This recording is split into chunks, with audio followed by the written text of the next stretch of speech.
ఓం శ్రీ వెంకటేశాయ. విద్యార్థి టీవీ ప్రేక్షకులకు అభిమానులకు ఈరోజు మేము హస్తాసాముద్రికం గురించి పూర్తి వివరాలు చెప్తాను. అలాగే ఒక్కొక్క రోజు ఒక్కొక్క క్లాస్ అని చెప్తాను. మీ విద్యార్థులు కానీ పెద్దలు కానీ ఎవరన్నా నేర్చుకోవచ్చు. హస్తరేఖల మీద అవగాహన ఉంటే ప్రపంచం మీ చేతిలో ఉంటుంది. మీకు బోల్డ్ మంది అభిమానులు ఉంటారు. మీరు బస్సు ఎక్కినా, ట్రైన్ ఎక్కినా, ఫ్లైట్ ఎక్కినా కూడా మీరు దిగట్టు బోల్డ్ మంది ఫ్రెండ్స్ ఉంటారు.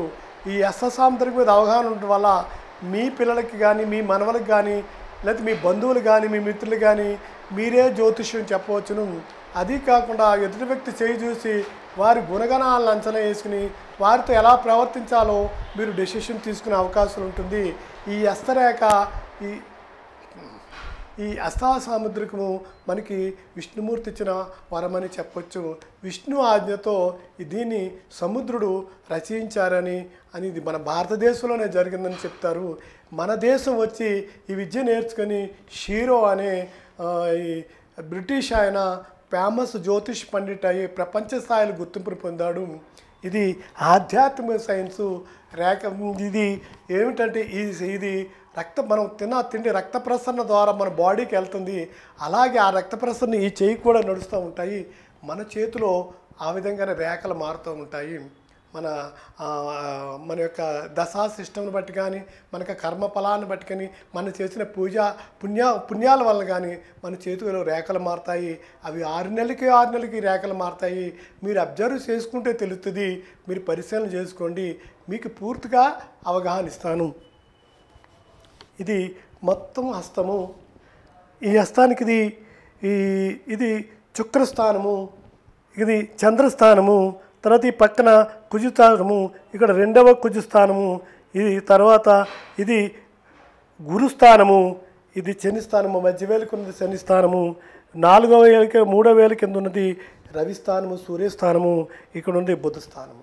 ఈ బుధస్థానము ఇలాగే దీంట్లో ఉన్న రేఖలు బట్టి ఇది ఆయుష్ రేఖ, మధ్యలో ఉన్నది మేధాశక్తి రేఖ, కింద నుంచి వెళ్ళింది ధనరేఖ, ఇది చిటికిన వేలు కింద నుంచి అడ్డంగా వెళ్ళింది హృదయ రేఖ.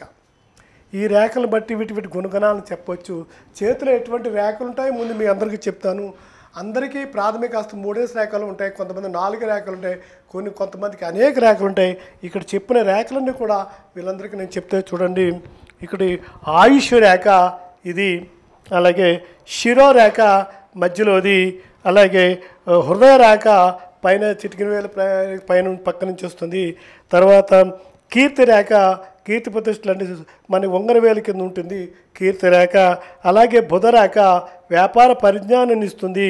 అలాగే సంతాన రేఖలు మన చేయి యొక్క చంద్రస్థానం పక్కన గీతలోని సంతాన రేఖలు. అలాగే 8 సంపద రేఖ, 8 సంపద రేఖను సంపదనిస్తుంది. 9 వలయం అంటే బటన్ వేలుకు ఉంటుంది. దాన్ని అన్నరేఖ అని కూడా అంటారు. కూడు గూడ నీడ అనే రేఖ అని కూడా అంటారు. 10 మత్స్యరేఖ.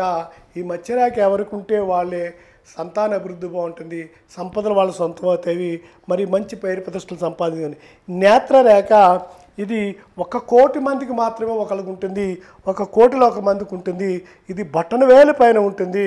ఈ బటన్ వేలు పైన ఇది చూడండి, అంగుష్టం పైన కొబ్బరి బండం రూపంలో ఉంది చూడండి హేల్లో, అది 1 కోటి మందికి ఉంటుంది. ఇది 6th సెన్స్నిచ్చే జ్ఞాన రేఖ అంటారు. 1 కోటి మందికి ఈ రేఖలు ఉంటే వీరి యొక్క ఈ రేఖలను బట్టి, ఈ యొక్క గుర్తులను బట్టి మనం వారి యొక్క భవిష్యత్తును ఈజీగా అంచనా వేయవచ్చు.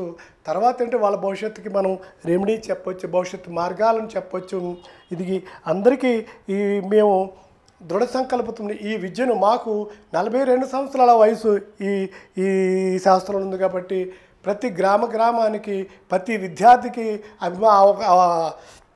ఆసక్తి ఉన్న వాళ్ళందరూ కూడా మేము క్లాసెస్ ద్వారా నేర్పాలనుకుంటున్నాము. ముందు హైదరాబాద్ సిటీలో అనేక ప్రాంతాలు పెట్టాలనుకుంటున్నాము. ఎవరికన్నా శ్రద్ధ అవసరం ఉన్నవాళ్ళు ఎవరైనా వస్తే మా స్క్రీన్లో వస్తే మా ఫోన్ నెంబర్లకు మీరు ఫోన్ చేసి మీరు మీరు మాట్లాడండి. మీకు 6 రోజుల్లో కానీ 6 తరగతుల్లో కానీ 6 క్లాసుల్లో కానీ మీకు పూర్తి అవగాహన కల్పిస్తాము. మీ భవిష్యత్తుకి మేము భరోసా ఇస్తాము. మీలో ఆకర్షణ శక్తిని పెంచుతాము. ఓం నమః శివాయ.